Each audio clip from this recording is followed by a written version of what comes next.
Class గన్ school చదువుతుండే sir. ఇప్పుడు వాళ్ళు మన ఇండియాలోకి వచ్చి మనకి దాడి చేస్తే మనం ఎందుకు ఒప్పుకోవాలి సార్? వాళ్ళు మన ఇండియాలోకి వచ్చి మనం వాళ్ళు మన ఇండియాలో ఉన్నాం కదా మనం ఒప్పుకోవచ్చు సార్. వాళ్ళకి కూడా చంపాలి కదా.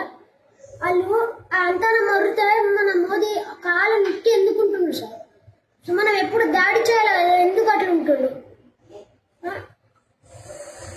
దాడి చేయాలని వాళ్ళకి ఆర్డర్ ఇచ్చిండ్రు. వాళ్ళ ఆర్డర్ వాళ్ళేమో ఏం చేస్తలేము, ఉట్టిగానే ఉంటుంది. వాళ్ళేమో డ్రోన్స్ పంపిస్తారు, మిసైల్స్ పంపిస్తారు. మనం నవ్వుకుంటున్నారు. మనం ఎందుకు ఒప్పుకోవాలా సార్? మనం ఇండియాలో ఉన్నాక మనం వాళ్ళ భార్య వాళ్ళ పిల్లల మూటాలకు చంపినారు సార్. మనం ఒప్పుద్దు అట్లా. మనం ఎందుకు ఒప్పుకోవాలి? అదే మీ వాళ్ళని మీ భార్య మీ పిల్లల మూట చంపితే ఎట్లుంటుండే సార్? అట్లా మనం కూడా ఒప్పుకుండా మనం కూడా చంపాలి సార్. ఇప్పుడు మా మోదీ ఏం చేస్తలే, ఉట్టి వాళ్ళకి ఆర్డర్ ఇచ్చి ఊకుండు సార్. మనం ఊకోవాలి కదా, మనం కూడా ఊకోద్దు కదా, చంపాలి కదా. చంపిన మనల్ని ఎందుకు ఊకుంటారు?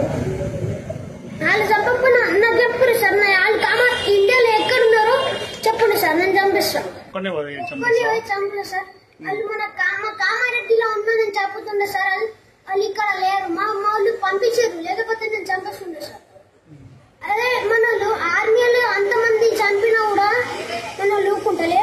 వాళ్ళు ఇంకా మనం ఇంత ఊకుంటే వాళ్ళు ఇంకా రెచ్చిపోతారు సార్.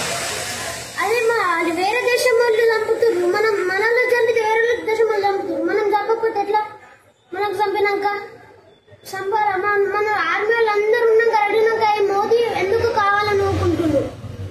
ఎందుకు అట్లా నీళ్ళు ఆపేడుతుండే, మొత్తం నీళ్ళు వాటర్ ఆపేయండి కదా, మళ్ళీ ఎందుకు వద్దండి సార్? మళ్ళీ వాటర్ ఆపేడుతుండే కదా, ఎందుకు సార్ ఇట్లా వేస్తున్నాం? ఏం చెప్తావు? యుద్ధం ఆపేసారు కదా. యుద్ధం చేయమని చెప్తా. యుద్ధం ఎందుకు ఆపేరు? మనం భయపడితే వాళ్ళు ఇంకా రెచ్చిపోతారు. వాళ్ళు మనం భయపడద్దు. మనం కూడా వెళ్ళి మంచిగా యుద్ధం చేస్తే వాళ్ళు నవ్వుకుంటారు. వాళ్ళు మన కాళ్ళు మొక్కుతారు. కాళ్ళు మొక్కినా ఆ యుద్ధం చేసింది. యుద్ధం ఆపద్దు. ఇవన్నీ ఎట్లా తెలుసు నీకు? న్యూస్ చూస్తా రోజు.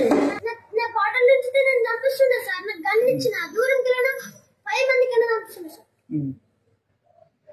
వాళ్ళు ఉట్టి ఎందుకు సార్? ఉట్టి ఉండు, వాళ్ళు ఇంకా రెచ్చిపోతారు మనం ఊకుంటే సార్. ఇప్పుడు యుద్ధం ఆపేసారు కదా, ఎందుకు ఆపిండు? మనం స్టార్ట్ చేసేట్టున్నా, మోదీ ఎందుకు ఆపిండు అదే అర్థమైతలేదు సార్.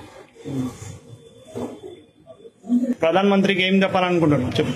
ప్రధానమంత్రిగా నేను యుద్ధం స్టార్ట్ చేయాలి, ఆపకుండా అదే ప్రధాని మంత్రి వాళ్ళ భార్యలకి వాళ్ళ కొడుకులకు చంపితే ఎట్లుంటుంది సార్? అదే వాళ్ళు ఆర్మీ లెవెల్కి చంపినా కూడా ఊకుంటలేదు సార్. ఊకుంటారు. అది అట్లా చంపినా కూడా ఇంకా మనల్ని మీదికి మిసైల్స్ చేస్తారు, అన్ని చేస్తారు సార్. పాకిస్తాన్ వాళ్ళు మన ఇండియాలో మనం ఊకొద్దు సార్. మనం కూడా చంపాలి కదా. నేను రోజు ఇంకా టీవీలో చూస్తా సార్. మా అన్న వాళ్ళ షాప్ లో టీవీ ఉంది, దాంట్లో రోజు న్యూస్ చూస్తా. మీరు పాకిస్తాన్ వాళ్ళకి పాకిస్తాన్ ఉంటే ఫోన్ చేయమన్నారు, అందుకే సార్ మేము ఫోన్ చేసినాం, మాట్లాడుతున్నాం సార్. హైదరాబాద్ లో 200 మంది ఉన్నారు, మనం ఏం చేస్తలేం సార్. ఎందుకట్లా? భారత్ మాతకి జై. ఇండియా పాకిస్తాన్ ఉద్రిక్తతలపై లేటెస్ట్ అప్డేట్స్ కోసం డౌన్లోడ్ చేసుకోండి RTV లైవ్ యాప్.